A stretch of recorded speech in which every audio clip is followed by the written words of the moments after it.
ఒక అడవిలో బండి అనే పులి ఉండేది. అది చాలా బుద్ధిమంతుడు.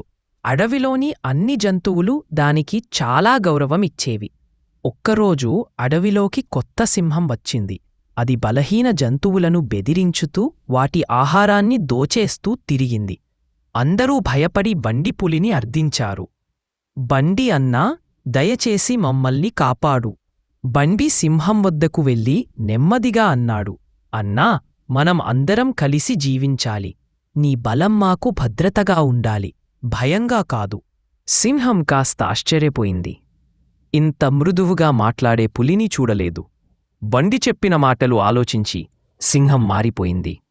ఇకపై తన బలాన్ని సహాయం చేసేందుకు ఉపయోగించేది. అడవి మళ్ళీ ప్రశాంతంగా మారింది. నీతి: బలమున్నవాడు వినయంగా ఉంటే సమాజం మేలు జరుగుతుంది.